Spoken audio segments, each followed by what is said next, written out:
All right, let's try this out. So today I was kind of thinking about talking about the kiss that took place at the Women's World Cup, the Spanish soccer team, where the head of the Spanish Soccer Federation or League, whatever, who cares? He kissed one of the women on the uh, female or women's Spanish soccer team championship team. And I didn't think anything about this because I thought it was stupid, and I didn't care because again, it's stupid. It is the stuff that shouldn't be occurring in a functioning society because everybody should blow it off as being generally, of lacking consequence.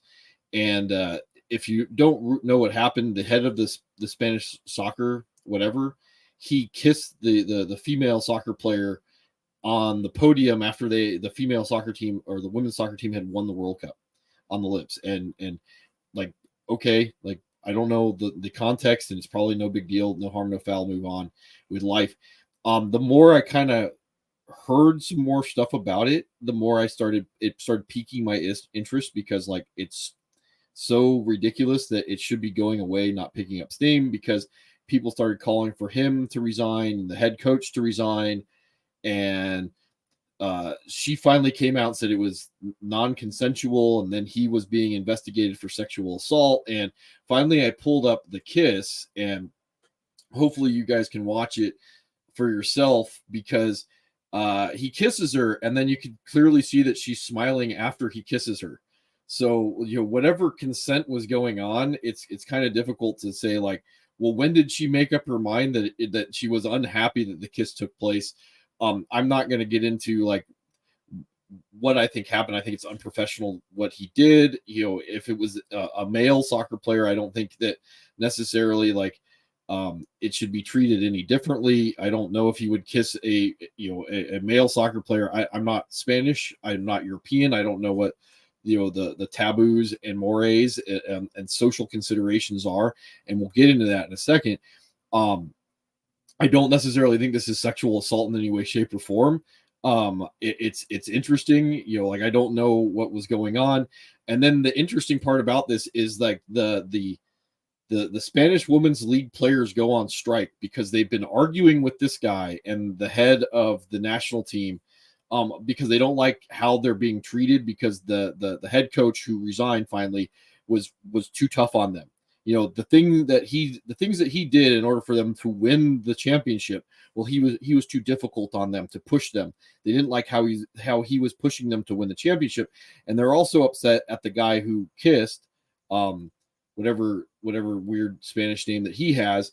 They're upset at him because they want more money, and he's not paying them. Their average salary is like 17,000 euro for women, and like 190,000 for men. And I hate to break it to everybody, like the men's bring in a lot more money and the women's don't. So like, hey, how are they supposed to get paid? Well, I don't know, based off of how much money they bring in. And unfortunately for most things like that are athletic, like it's going to be an inferior product that the women put out there because women are not biologically as physically gifted as men. That's just, hey, reality. And that's not to say that women can't do other things. I mean, like you look at, if you want to get into pornography, women get paid more than men because women are more valuable in, say, pornography. It's almost like there's more value to it. So they get paid more than men. And this is like long ongoing, like, anti-feminist stuff that's going on, because again, the feminists came out of the woodwork and they said, here's our torches and pitchforks, and we want blood, because, our Marxist regime is not, we're not getting paid the same way. So like, we're going to strike, we're going to threaten all this stuff because like the logic isn't there for us to get paid. So therefore we're going to manufacture a crisis based off something a guy did spontaneously during celebrating. And at the time, it doesn't look like she had a problem with it, obviously, because, unless we're changing our social mores when it comes to smiling, if she really was upset at how he was treating her and how he kissed her, that it wouldn't manifest like 8 days later or 2 weeks later. It would manifest in the moment of he just crossed the line. I am happy, and then I am no longer happy because I just got violated. I don't see that here. You can see that, you know, she's the sides of her mouth are turned up. We usually take that as being happy. And again, when the sides of your mouth are turned up and we take that as being happy, we usually take it as a sign of consent, because you could have, you know, remove consent after the fact by saying I'm not happy. We also could say if she was not, you know, consenting, she would have fought him off in the moment. But, you know, people are celebrating it spontaneous. We're not actually wasting the resources to think about our actions. We're just kind of, you know, reacting. Learn behavior. And again, you may not like some of the stuff that went on. I think he's unprofessional. He shouldn't be celebrating this way. But that's what the point of a celebration is. We let down our guards. These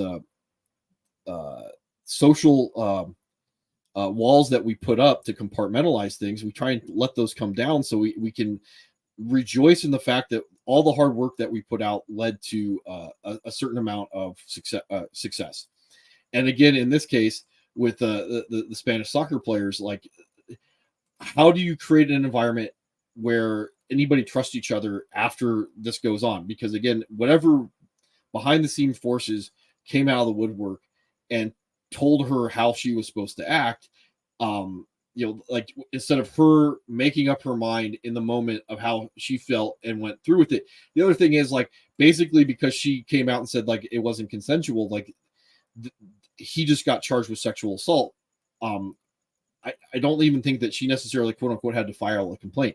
The other thing is that's really interesting at the bottom of all this, at the end of all this going on, the head coach was replaced with the first woman to be the head of the Spanish national team. So they got their way. The guy who just won got ran out of town because he didn't support the right way, and then they replaced him with the agenda that they wanted. And again, you may not think any of this is a big deal. I would tend to agree. It's not a big deal. The problem is when we start breaking down those contractual relationships that we have with each other, the understanding of how we're supposed to be able to interact, as we grow up, you know, like we kind of push these boundaries to understand like what is appropriate, what is not appropriate, the socialization that goes on when we're children. And by the time we get to adults, we're expected to be able to understand how these relationships function and be able to go out into society and know what lines are to cross and not to cross.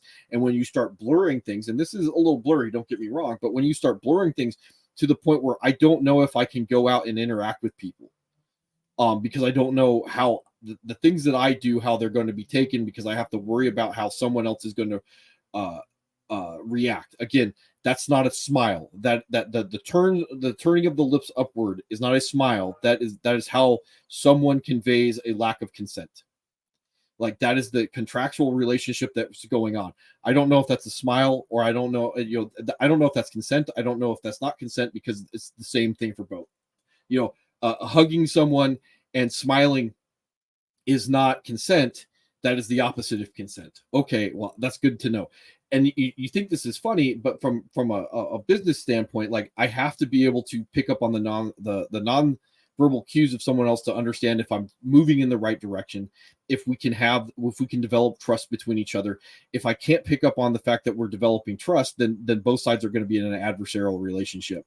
And again, this goes to the mating practices, because like, the whole reason that we're designed, the objective purpose for us being human beings, is to procreate. Like, I hate to break it to people, that's what life does. It you know, it finds a way.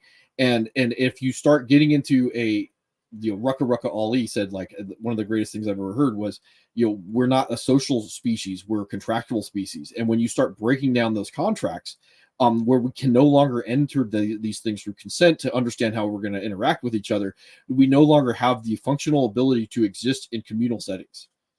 That's a problem, you know, that I don't know how to interact with a person of the opposite sex, because I don't know what is deemed to be appropriate behavior.